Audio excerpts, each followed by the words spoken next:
Welcome back to Daily Flash. It is time now to help your home. Yes. So in today's Help My Home segment, we're talking about magnetic flooring. Have you heard about this? I have not. I'm really intrigued. Pretty interesting. It's a new flooring trend that any DIYer can accomplish. So what is it? That is the big question. It's a 2-layer system featuring a magnetic layer base and then magnetic tiles on top of it. You can use it on floors, even on walls, and it can be made out of almost any material. The only requirement for all of this to work, the tiles have to have some trace amount of iron powder in order for them to stick to the magnetic base. So here are the pros. It's glueless, no tongue and groove to fit together, eco-friendly. Yeah. So it checks all those boxes. The cons, it's a new trend, so you'll need to do some research. You won't find it at your local hardware or big box home improvement store yet.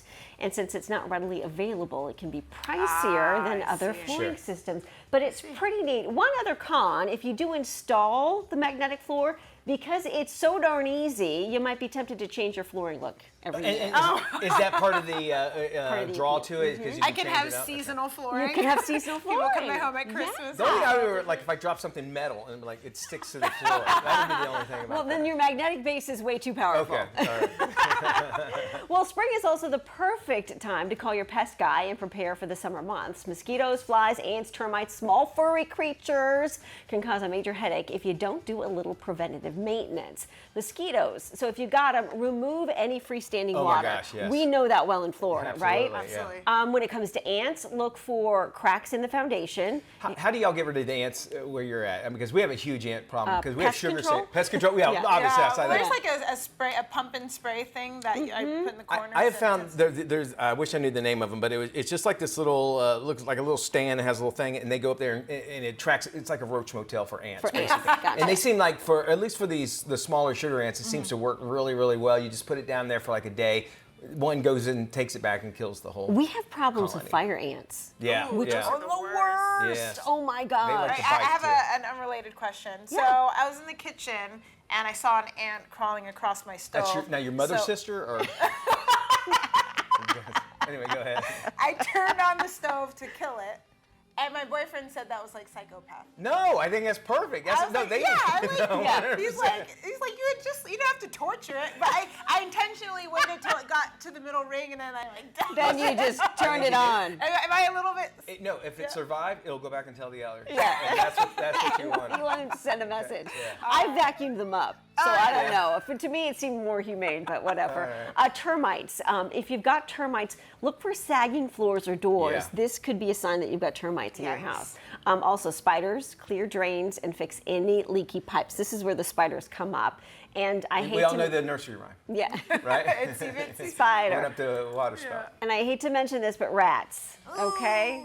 Keep your garbage cans covered, and be careful if you have bird feeders, because they will go to the bird feeders, much like the squirrels. I think that's why they suggest hanging bird feeders from trees and stuff. I guess that the rats can still. Then the squirrels will come out. Which actually, squirrels are squirrels have better PR agents.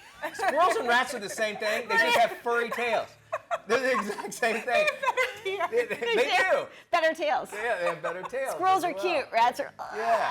You don't want any of those in your house. No. And so you want to make sure that you follow those. And it's really simple things to do. I think obviously the best thing is just cleaning up. Absolutely. I want to go back to your mosquito one real quick, just because that's so important. Mosquitoes can breed a lot of diseases, so you want to make sure. I read that they can breed in as little water as the top of a water bottle cap. So some people think, I got to get rid of freestanding water like big, but even a little bit of freestanding water. So just be careful around your homes. I do know, and this was weird, they did some scientific research on this, but they're also attracted to the color blue for some reason. Really? And I think, He's wearing blue.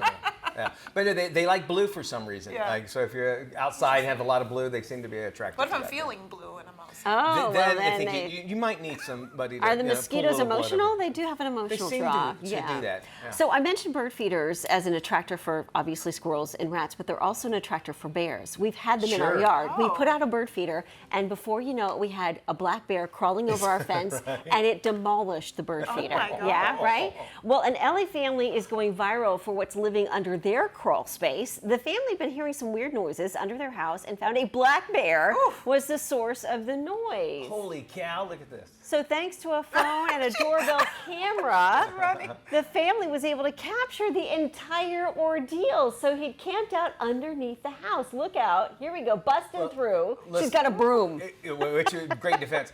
But here's the thing. I mean, it feels the winter time. I mean, you're like, well, 6 months he's hibernating, so it'd be fine down there. But that would be something. I mean, I imagine they go in caves. So why wouldn't they want to go underneath your house? I could totally see that. Imagine if you're crawling under your home to fix something and you don't realize that it's down there. Yeah, that would freak me out. And the bear. And the bear would freak the bear out as well. I think the bear was more scared of that broom than he was of anything else. And then if you have kids in the house, like, I heard a noise. It was nothing. Right. It was the wind blowing. No, it was really a bear. How do you tell your kids from that point on? They're never going to believe it. Mommy, the cat hasn't come home in a day. What's going on? The bear under our house. Wait till you see what's under the bed and get to sleep. All right, we got more trending news and entertainment coming up right here on Daily Flash. We couldn't bear to be without you. No need to climb up underneath anything. We'll be back right after this. Don't go anywhere.